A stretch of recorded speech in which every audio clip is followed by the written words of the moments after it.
बॉलीवुड में कई सुपरस्टार हैं, लेकिन कुछ ऐसे सुपरस्टार हैं इतने बड़े दिग्गज के रूप में आपको राजेश खन्ना और शाहरुख खान का नाम ही याद आता है। लेकिन इस दोनों सितारों से पहले ही बॉलीवुड को एक सुपरस्टार मिला जिसने अपने हुनर से लोगों का दिल जीता। ये है साल था जो 1928।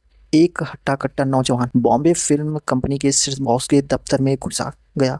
गेट पर सख्त पठान गार्ड तैनात। उससे निपटने के लिए इस शख्स ने अपनी मूल भाषा पश्तो का इस्तेमाल किया और गार्ड को उलझाकर एंट्री की। जैसे तैसे हुई इस एंट्री ने शख्स को काम दिया, लेकिन बिना वेतन के एक्स्ट्रा के तौर पर नौकरी मिली। ये शख्स कोई और नहीं बल्कि कपूर खानदान के बॉलीवुड में न्यू स्थापित करने वाले पृथ्वीराज कपूर थे। पृथ्वीराज कपूर ने 10 दिन तक नौकरी की और 11वें दिन उन्हें अगली फिल्म के लिए हीरो के तौर पर साइन कर लिया गया। अपनी करिश्माई शख्सियत के चलते उन्होंने दूसरे हफ्ते में ही लीड रोल हासिल किया। यह आपको हैरान कर सकता है, शायद इस पर भरोसा भी न हो, लेकिन ये सच है और उनकी अविश्वसनीय आकर्षक और आत्मविश्वास का प्रमाण भी है। एक नई फिल्म की शूटिंग होने वाली थी, लेकिन हीरो अनुपस्थित था। नाराज निर्देशक हीरोइन को उस जगह ले गया जहां एक्स्ट्रा कलाकार बैठे थे और उससे कहा कि वह उनमें से अपना मुख्य किरदार चुन ले। उसने सीधे हीरोइन की ओर इशारा किया।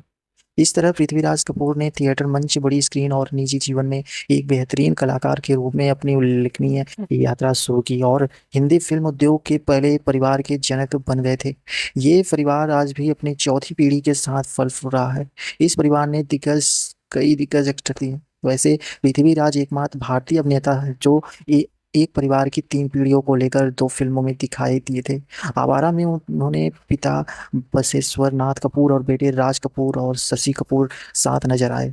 कल, आज और कल में उनके 7 बेटे राज कपूर और पोते रणधीर कपूर दिखे। पंजाबी खत्री परिवार में आने वाले पृथ्वीराज कपूर लंबे समय से सरकारी नौकरी में का जन्म लायलपुर में हुआ था और उनकी शिक्षा पेशावर में हुई। उन्होंने प्रसिद्ध एडवर्ड्स कॉलेज से स्नातक की उपाधि भी प्राप्त की और 1 साल तक कानून की पढ़ाई ली, लेकिन फिर उन्होंने यह तय कर लिया कि वो उनके लिए नहीं है और इसके बजाय उन्होंने फिल्म कैरियर बनाने का फैसला लिया।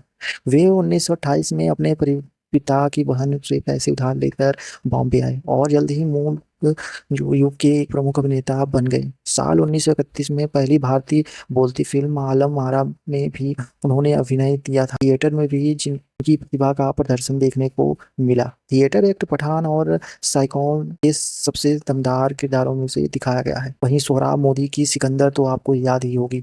इस फिल्म में पृथ्वीराज जो कपूर ने यह यूनानी का किरदार निभाया था। इस किरदार में वो एकदम सटीक बैठे थे। उनके कौशल ने उन्हें राजा पोरस की भूमिका निभाने वाले सोहराब मोदी के बराबर का दर्जा दिलाया। इसके बाद ही वो 1941 में चर्चा में आ गए थे। वैसे सालों बाद सिकंदर ए आजम में पृथ्वीराज ने खुद पोरस की भूमिका निभाई।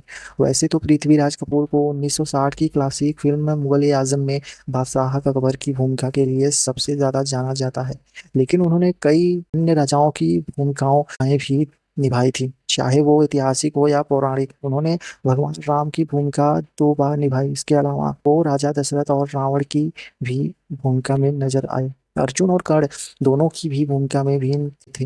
राजा विक्रमादित्य और हरिश्चंद्र के अलावा 12वीं सदी के दौरान रामधारी राणा, कुंभ सम्राट शाहजहां और राजा मानसिंह के भी किरदार को उन्होंने पर्दे पर जीवित किया। साल 1950 के दशक के मध्य में जब उनके बेटे के अभिनय की बागडोर संभाली तो पृथ्वीराज कपूर ने फिल्मों में काम कर लिया। हिंदी सिनेमा के संस्थापक पितामहों के में से एक माने जाने वाले कपूर को 1969 में पद्म भूषण और 1971 में दादा साहेब फाल्के पुरस्कार से सम्मानित किया गया।